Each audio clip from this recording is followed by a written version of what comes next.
Some days you can hear me cry. Some days. I think when Ben told me that we'd be doing this show with the Sydney Symphony Orchestra, I couldn't believe it. I still can't believe it. You know, when I walked out on stage for the first time to rehearse with them, to be able to play this show seems so crazy. And I feel very lucky to be able to do it. Initially, it was supposed to be 3 arrangers, and it went down to 2, and then all of a sudden it just became Alex Turley, who has done such an incredible job. We left Alex to his own devices, basically. So I think he took about a month to arrange everything, and he would send us through drafts over the couple of weeks that he was working on them, and we'd give notes collectively. He did an incredible job. And then we just kind of gave it to Andrew Bruce, my music director, and then Jack Britten, who obviously produced the last couple of albums, came on to kind of oversee everything and make sure things were still keeping within the vein of the album per se. And I think having Andrew and Jack on the job together, they make a really good team, and they've really managed to kind of plug the band into the orchestra really well. It's nice to be able to see someone else take your music and give it new life. You know, the album's been out for, I don't know, over a year, and all the other stuff longer than that. And I guess the thing that you hope for as an artist is that your music still has life till, you know, way past, you know, the time of your death. And yeah, it's really exciting that we get to record it as well, so that we have it forever. Yeah. I think the most challenging part of giving your music over to an arranger is the time restrictions. So when Alex had finished, we basically had only a few weeks to give notes. And then if we had any other notes after that, we just could not. So that was challenging, because I think there was still room for us, not room, but there were still things that we wanted to finesse and add or subtract or whatever. And, you know, in this situation, you just have to work within the constraints of the time frame. So in that sense, it was challenging. I remember when Alex first sent through his arrangements, his first draft of the arrangements, and I was driving to pick Dovey up, my son, and I chucked it on in the car, and I was driving, and the first song that came on was 3 into Shiver, and I literally had to pull over on the side of the road and ugly cry for about 10 minutes, because I couldn't, just seeing the stuff that me and Jack have written within the context of this magical orchestra was so overwhelming. And, you know, when you see your work reflected back to you in that way, you start to think about, oh my gosh, I wish this person was here to see that or hear it or whatever. And then it's a real overwhelming cocktail of emotions and thoughts that run through your head. That this is a big deal, you know? And there's so many different points in different songs that get me so excited, especially when I hear the harp come in at certain points. It's always so magical and Disney-esque. And then every time things kind of crescendo with the, you know, the horns, I have to kind of catch myself a little bit, because it's just so overwhelming. And we're performing in a really quiet room, so I just, not knowing how it's going to sound outside is kind of a little bit daunting, but exciting at the same time. It's really beautiful to see 2 different worlds combined on stage, and how the orchestra is obviously very focused on the conductor and focused on getting all the things right in what's in front of them. And because we've toured for so long, and our whole environment is about collaboration and looking at each other and communicating, you know, you'll see that still happening with the band, whereas the orchestra are very focused. But then occasionally you'll see someone slip out of the orchestra and just pay attention to what we're doing and vice versa, and it's really beautiful to watch. This is the hard yards at the moment, just practicing and making sure we're all doing our part so that we don't look like fools in front of the orchestra.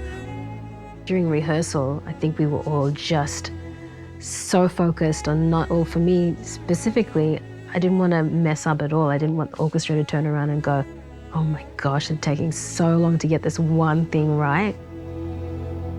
The Opera House obviously is such an iconic building. It means so much on so many different levels, especially for me coming from the culture that I do. I think I am probably the first Papua New Guinean to play at the Opera House forecourt, so that would be a huge deal for my family. I think it's really nice for the audience or the people that have followed me over the last couple of years, or the last decade actually, to see the journey kind of apex at this point of being able to do this. And I feel very grateful to be able to do this with them. You know, I've had a lot of people now that have followed me, have messaged me on Instagram saying, I'm so excited, or I'm flying from here or flying from there to come to the show, and that's really, yeah, it's something else.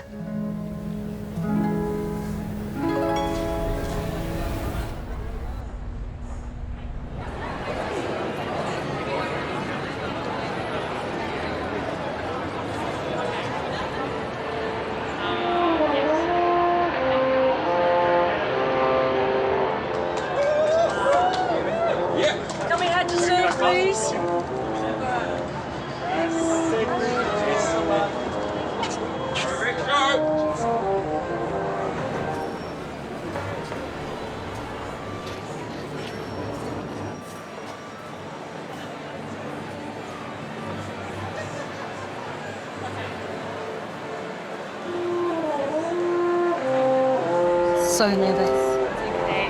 You've got this. And ground the shit out of you. You've got this, babes. And we got you, all right? So let's kick off tonight's collaboration with Sydney Symphony Orchestra by welcoming Matthew Doyle on didgeridoo and the incredible Ngaiire to the stage.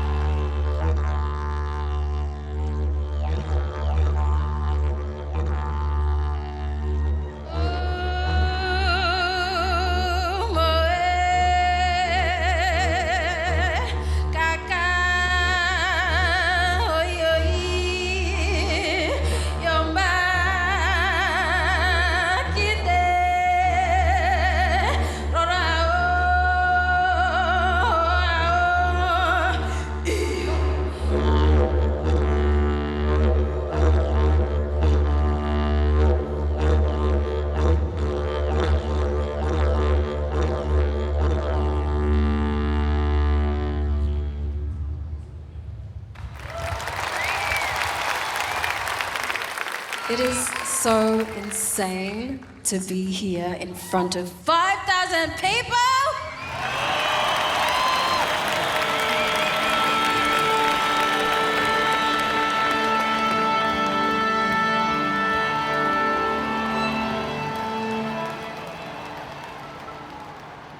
It's called Once.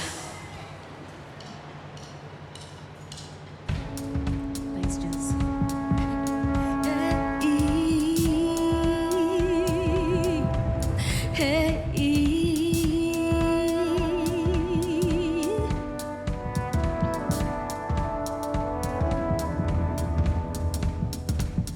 We get a buzz on a bubblegum bubble, singing a song about how we have no trouble.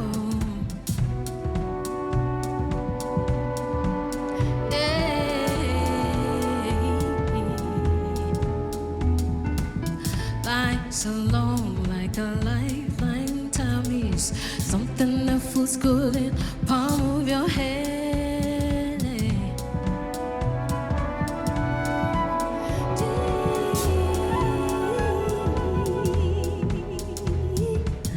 We shake out, but it's still going the same.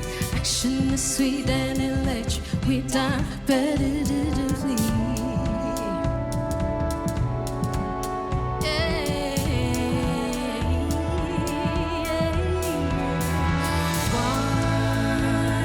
Once to be the first time you do it, so you can do it again. It's just a second away. Do it again and again. And if we did it a million,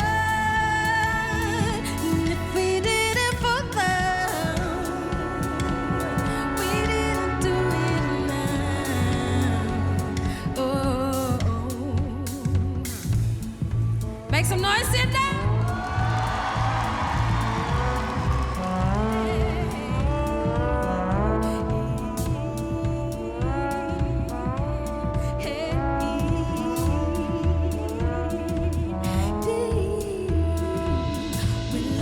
Dance and we do receive love.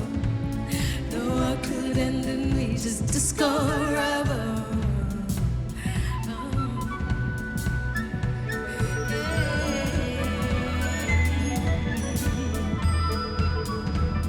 Life is long for the most part. Time is on your side. If you've got break, feel break, heal it hard.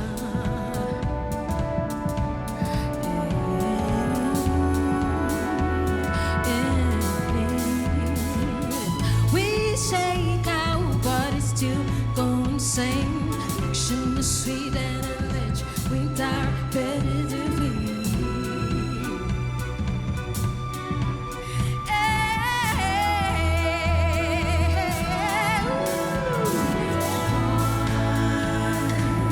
To be the first time you do it, so you can do it again. It's just a second.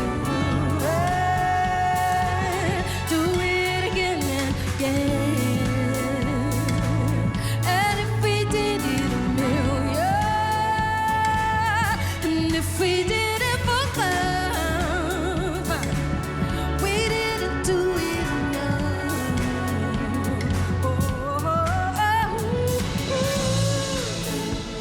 Do it, do it,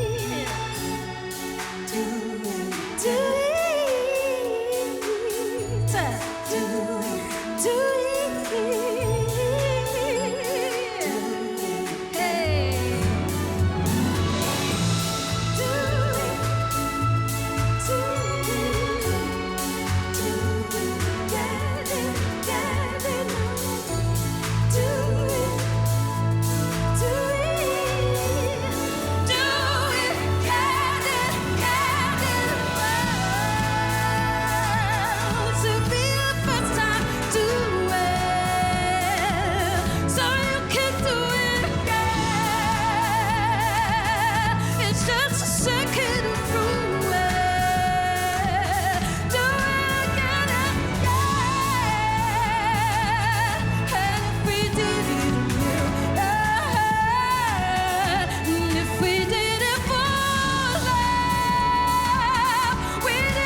Thank you so much.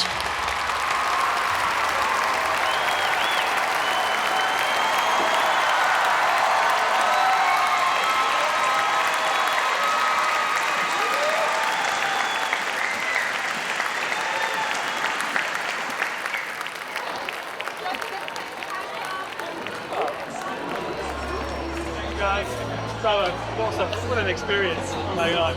Well done, man. Thanks, guys. Beautiful job. Bravo, thanks. Bravo, mate.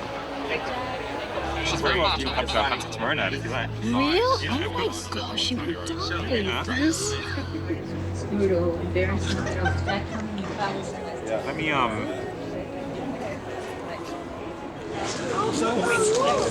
Flynn.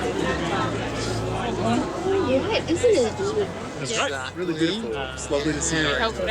The full score by Alex Turley, who's standing right there. It's like it's so dense. It's so dense. 278 pages? Pages. What you said 278? Yeah, 278. 278. So incredible. I will cherish this forever. Forever, ever. They might have to bury this with me when I go down to the... when I die. Okay, cool.